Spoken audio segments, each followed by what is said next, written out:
Hello guys, papunta nga pala ako sa OPEX. Sana nag-apply ako kahapon dahil exam pula namin ngayon. Habang naglalakad ako dyan, ay may napansin ako. Kaya dire-diretso na ako sa pagtingin. Yan, pupunta na pala ako sa kalsada. Sa sobrang init nga pala, dinadaan-daan ka na panindakad ko. Baka kasi mapawisan ako, hindi pa ako nakakapunta sa office.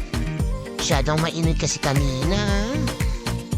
At dito man nag-aantay ako ng jeep hanggang sa dumating na yung jeep na hinihintay ko hanggang nasa pasakay na ako. At dito nga ay medyo na-presyon ako sa sobrang lamig sa 7-Eleven. Nadanak na pala ako dito na makakainan.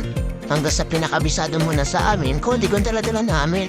Bawal daw kasi yun. Ang importante dito ma-perfect namin yung mga tanong. Sana may perfect yan. Shee!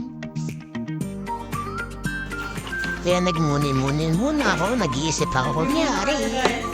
Hanggang sa may nakita ako. Nagsaka muna yung aking notebook.